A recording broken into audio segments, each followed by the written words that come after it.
Hey winners! Welcome to Money Bites. This is the start of a new series where we'll explore how to invite more joy into our lives and where and how money fits into that journey. First on the table, our careers and what it means to us. We as Americans pour so much of ourselves into our jobs. According to OECD stat, the US ranks top as the most overworked developed country. We're working 9 additional days than the average OECD country every year. Why does this matter? It's a personal question I've been tinkering with. I hustle Winnie every chance I get, but during the day, I work at a big tech company, and I work a lot, which has led to several burnouts over the past few years. This got me thinking, if I'm working this many hours, shouldn't I be getting more out of my job? I feel like I'm missing something, and I don't know if I'm missing passion, mission, energy. Should I be looking for those from my job? And seeing so many of my colleagues jump to startups, is that where the answer lies? If yes, how do I get in? Kelsey Hand, Senior Growth Marketing Manager at fintech platform Capitalize, networking extraordinaire, will be joining us to share her experience with startups and job, money, and happiness.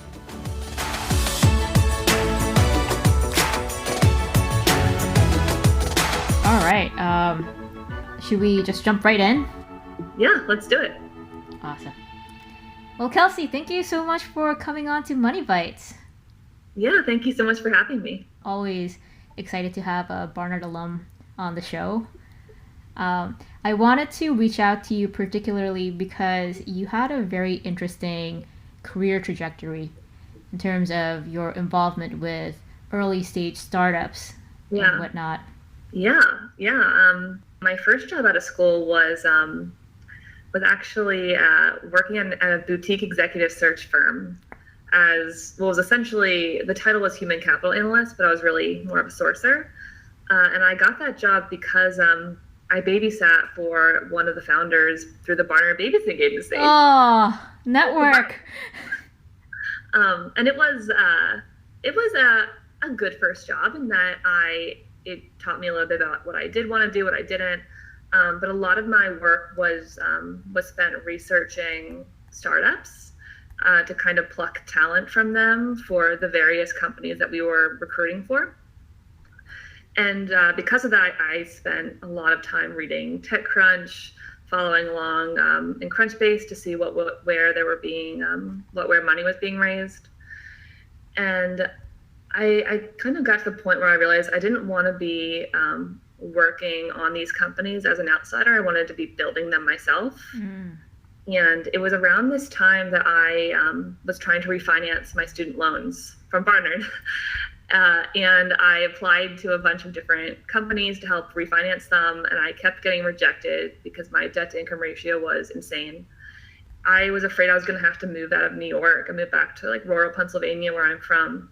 And SoFi was actually the only company that accepted my application, and they didn't just accept me. They mailed me a pie from San Francisco to thank me for being a member.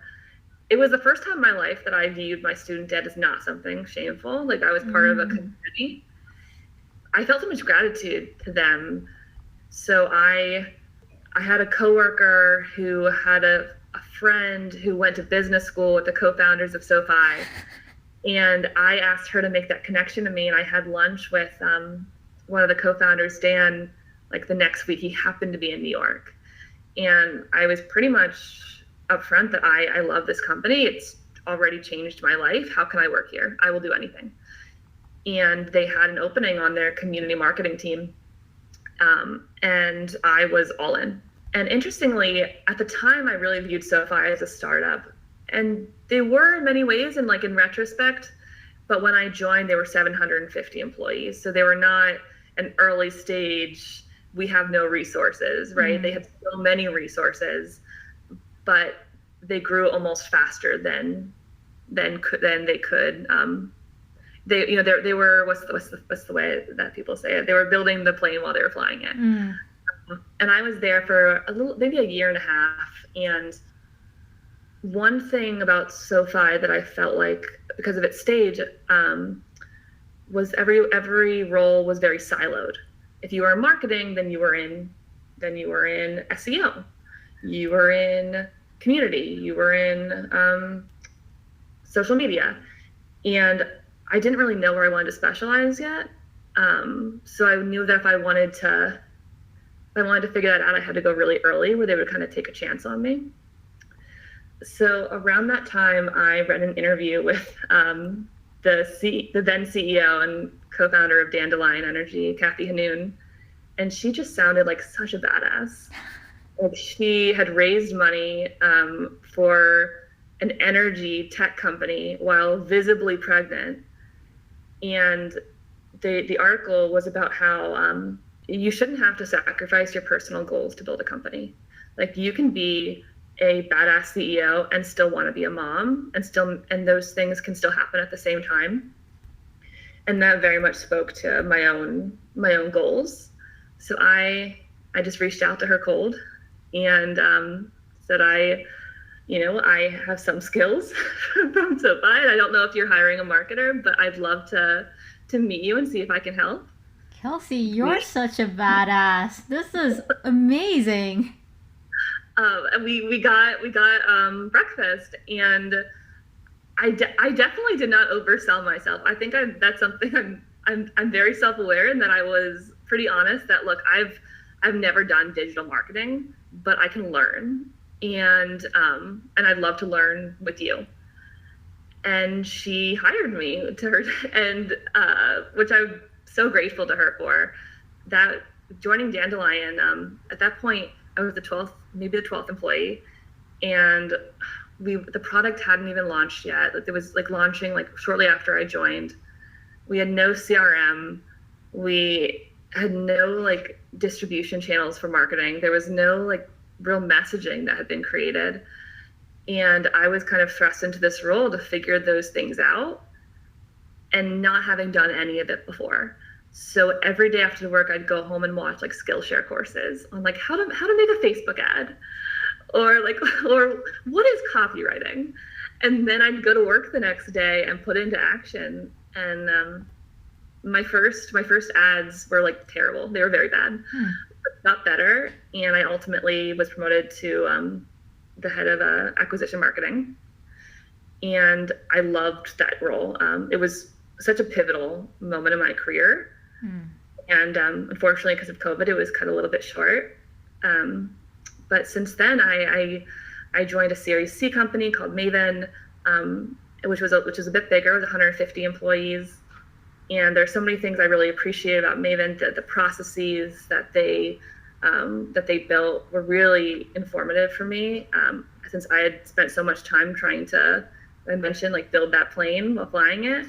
But ultimately, after less than a year, I realized how much I missed being in that really early stage environment.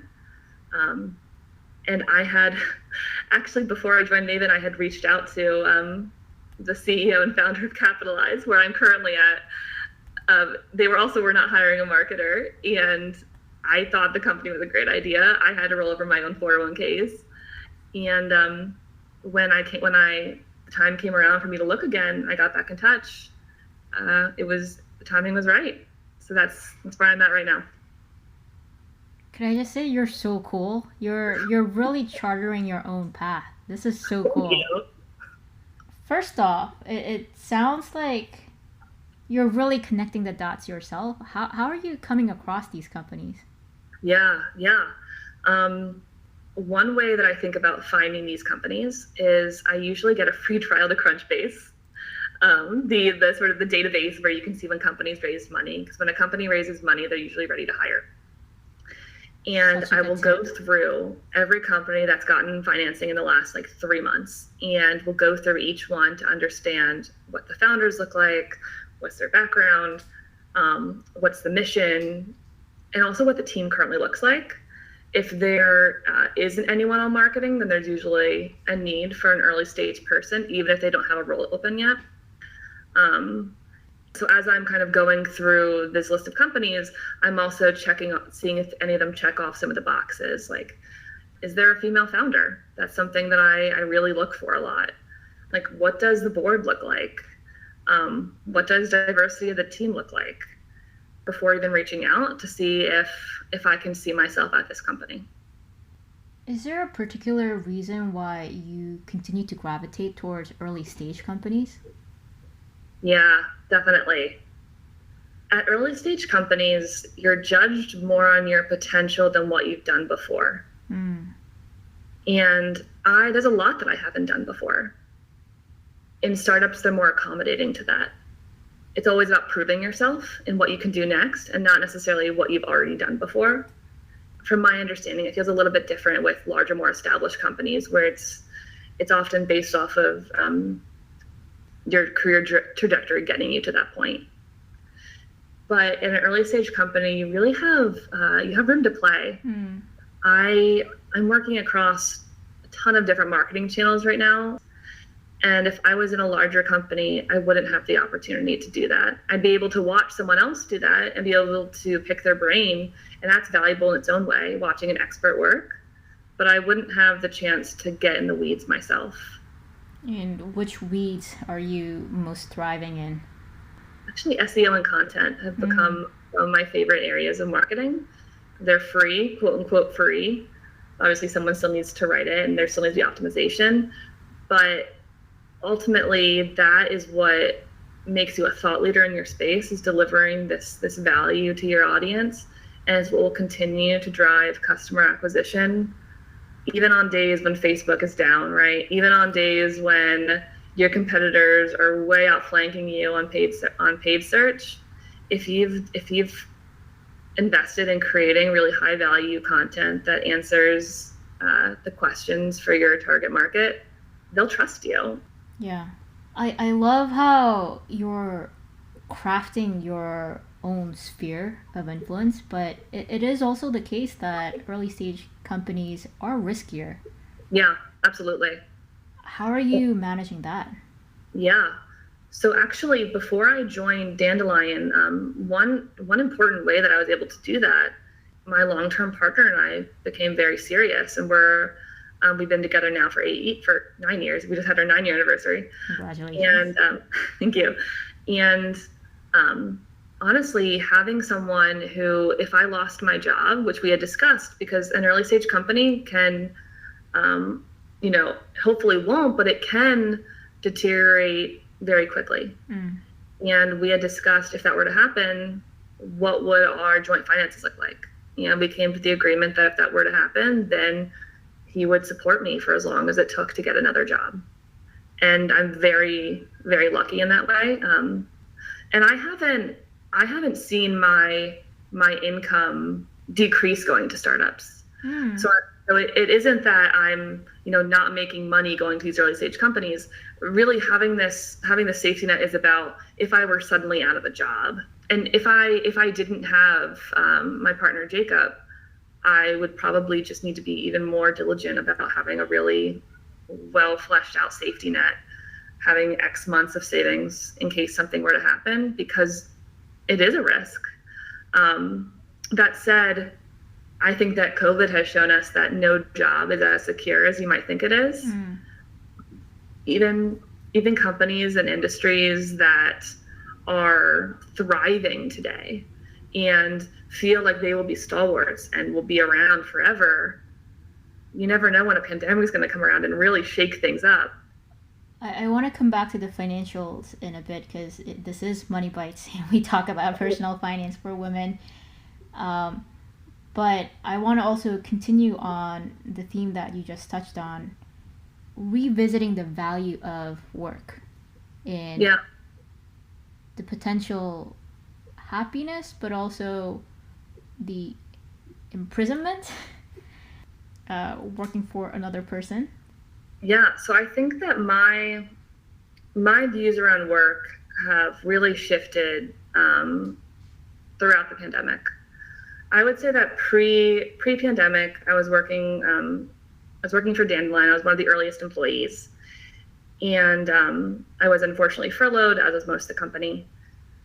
I ultimately wasn't brought back from furlough, And that was really tough for me.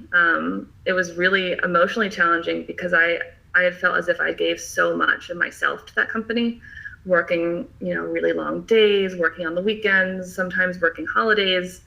And to have that end so abruptly, I think really clarified to me that work is a contract. You are providing labor in exchange for money.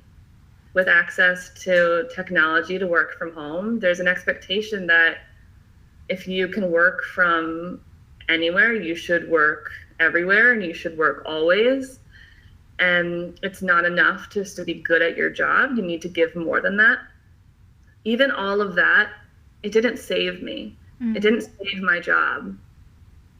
They're a business, and ultimately the business had to survive separate from what I, as an individual, Kelsey, needed. And I think that really clarified to me that while I will continue to only work for companies that I really believe in, that I think are creating products that better the world, that ultimately I am working, I am not my work. This is a job that starts and will one day end, but I have to live with myself all the time. How are you now applying that? I think I now put in some mental separation between me and work. When I get a piece of feedback, positive or negative, I have to take a step back and say, this is about this particular piece of work. This is not about me. And on the days when that feedback is negative, that doesn't mean that I'm a bad person. And on the days when that feedback is positive, that doesn't mean that I'm a great person, right? And I will also say that I now also think much more clearly about my boundaries at work. People don't respect boundaries you don't set. And it's really on you to set those and decide what those boundaries look like, whether it's what you do and do not discuss at work, whether it's when and where you work, whether it's, how people talk to you. That can be a little bit tough at a startup where lines can get really blurry. At an early stage company, everything is new, everything is being figured out. And so it's often really put on the individual to set those boundaries and also really make sure that they're respected. I can really empathize with that because even at Facebook, there's just, like you said, no ending to work. There's always more things you can work on. And I think it was a bit egotistical of me to think I'm the only one that can do this. So I need to, this has been put on my plate, so I need to finish this. Whereas my coworker keeps reminding me, Minky, you're not saving babies here. Yes. And I have been realizing the continued burnout that I've had over the past few years is I just haven't been setting those boundaries for myself. And if I can't take care of myself, then my performance suffers, my relationship suffers. And ultimately, what I was trying to do, be a good worker, it also suffers. Yeah, absolutely. And I think that it's hard sometimes to draw those connections and share with a manager, right? That if I work less, my work will be better. But really, I work in marketing, and a lot of my work is not work I can just pound out, right? It's not here's a spreadsheet and I'm working to solve this particular problem. A lot of it's really creative, and it's really heavy thought-based work. And it isn't something that you can just turn on. I might be at my computer for 9 hours a day, or 10 hours a day, or 11 hours a day. Not in all of those 11 hours am I able to generate the kind of ideas and work that will have a real impact. Sometimes that only comes 1 hour a day. If you are so burned out and you are not taking care of yourself, I can be in front of my computer for 24 hours, but I'm not going to get any of the impact that we want. So here's a question I'd love to ask you, because again, this has been something I have been grappling with for a while now. I'm not sure if I am searching for a better job that's somewhere existing out there that would give me happiness. So still happiness from the job, but it's something different, versus me needing to, dig in my heels and, I don't know, do yoga and find nirvana within. You get what I'm saying. So it seems like you're sort of thinking along the same path. What I preach is not always what I practice. I don't believe that there is a perfect job. I think that of the jobs I've had, all of them have great upside that I'm proud to have been a part of, and people I am proud to have worked alongside and worked for. But I don't believe that there's any job that will make me happy. I don't believe that there's any one role or any one job that is sort of the key to making me feel successful and making me as happy as I want to be. I think that there's kind of a myth that work can do that for you. By putting all of your hopes into that, I think that when a job doesn't live up to those expectations, because people are people and businesses are businesses, you risk feeling like a failure, right? That's when you risk feeling like you're not successful, like you're a letdown. The mindset I'm trying to approach is that this is a job and it can be a great one, but it's ultimately a chapter in my life. How am I finding happiness, right? I find happiness going to the park on the weekends and reading a really good book. I find happiness on really rainy Sundays, lighting a candle and making some like delicious baked oatmeal. I find happiness, curling up with my partner on like our sleeper sofa and watching scary movies all day. And like those things, those are your life. Work is not your life. Work is work. And it's easy to conflate the two because you spend so much time working. But that's not who you are. You are those Sundays, right? You are those days in the park. Those are the things that you think about and that you'll think about, at the end of your life. You're not going to think about, I wish I put in a 13-hour day instead of a 9-hour day. Life's hard. It is hard. It's really hard. And I say that as someone who, I work all the time. And I'm starting to think through how I can build a sustainable schedule that still meets business goals without burning myself out, right? I've been thinking a lot about, planning to become a parent in a year. How can I build some time in now to ease that transition a little bit, because it feels impossible to have to work really long hours and still make time to nurture a tiny human. But I don't think the answer then is I guess you just can't work at a startup. Like why do I have to change? Why can't work change? On that note, I'd love to go back to the financials. One thing you mentioned that I was surprised by was you said that your salary didn't take a big hit. When you worked at a startup. I'm wondering, is that because you were searching for startups that hit a certain series, or was it negotiation, or? No, not at all. So when I had my first job, I think I was hired making maybe $45,000. I think I got to 50 by the time I left. And that was again your first job, right? Which never pays as much as you want to. It's the welcome to the real world. Exactly. But going to SoFi was a big bump for me. SoFi, I think, paid $65,000 plus a 12% bonus on top of that. And that was huge, going from $50K to to 65 regularly. I remember feeling like completely rich. And since my first salary, graduating school, so in the last 6 years, I've been able to triple my salary, working in, or almost triple, working in startups. Not quite fully triple. But I think one way to do that is honestly changing jobs. As you mentioned, I've worked at a couple jobs. Like I haven't worked at 2 jobs since I graduated. I think I've worked at like 5. And that isn't always because of, things I wanted. I would have loved to stay at Dandelion, for example.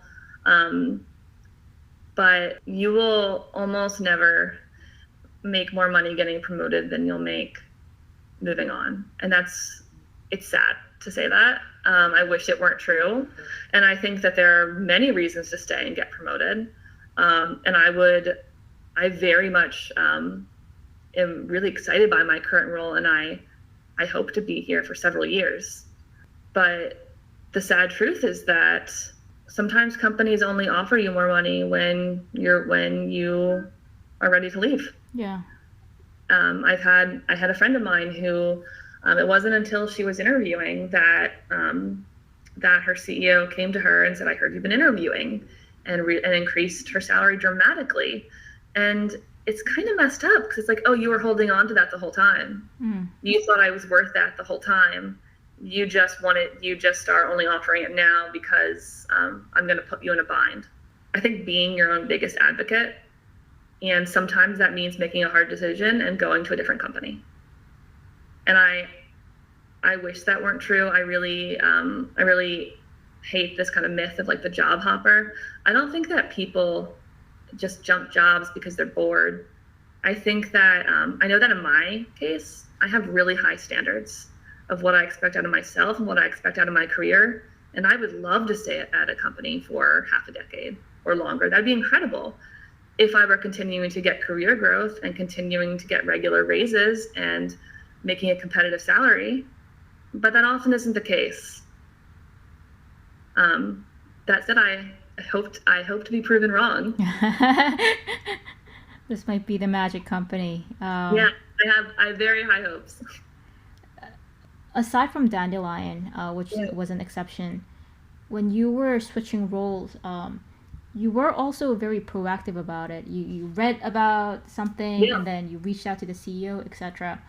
As in, like, are you always proactively searching versus? Yeah, the question. I'm not always proactively searching. For example, right now it's, as everyone knows, it's a really hot recruiting market. As many growth marketers do, I get reached out to a couple times a week. Some of them from opportunities that do sound, pretty exciting and interesting. And I'm currently not in a place where I'm even entertaining those networking conversations. I am really invested in my current role, and my time is really limited.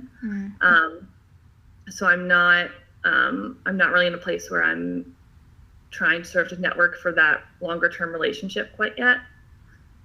But I do sometimes, if something does sound really interesting, I'll take the call, not because I want to leave or I'm ready to leave, but for that relationship. It's less often these days, but I'd say that I also never say never. Yeah. I think that it's helpful and opportunistic to always be chatting with people within your own time limits, right? Within your own bandwidth. If only to kind of practice your pitch, as well as to continue to make those connections. I recently was reaching out for recommendations in my network for a particular type of marketing consultant, and a lot of people I reached out to were people who I'd actually spoken with in past interview processes, who were very helpful now, and they're folks who I very much respect and I think are incredibly intelligent. Those jobs didn't work out for whatever reason, but it doesn't mean that we won't work together one day. So I think there's a piece of like making sure that you are building those connections, knowing that they might pay off later on. And that's how Capitalize came back around, right? When I first reached out to them, they were 3 employees. Like they were too early to hire a marketer. Yeah. Really, in retrospect. But I'm happy that I had those conversations then, because this past February, when they were starting to think that it was time to bring someone in house, and we got back in touch, we had that foundation. If an incredible opportunity comes knocking at the door, you don't turn away just because it's been less than a year, right? That's those kind of time limits of how long you need to be somewhere to leave. Those are just constructs made to make you feel bad. I feel like I want to pay you to help me find my next role. You seem amazing at this. I would love that. Actually, I'm laughing because my partner is always telling me that I should start an Instagram, starting up with Kelsey. Yeah, I'd subscribe. I love startups. I'm happy to work in them. Working in a startup, like 1 year at a startup is like 5 years anywhere else. Yeah. One, in terms of the hours you work, but also in terms of the like the personal and the professional growth. This has been amazing. Thank you so much for walking us through your journey. Yeah, of course. And on the note, if you've changed jobs, you have to check out Capitalize, right? To roll over your old 401k. Let's talk over some alcohol sometime. Perfect. That sounds amazing. Great. If you ever start that Instagram handle, starting with Kelsey. Starting with Kelsey, yeah, I will. I'll let you know. Yeah, I'm gonna put a link to this post. Awesome. Cool. Thank you. Yeah, thank you so much.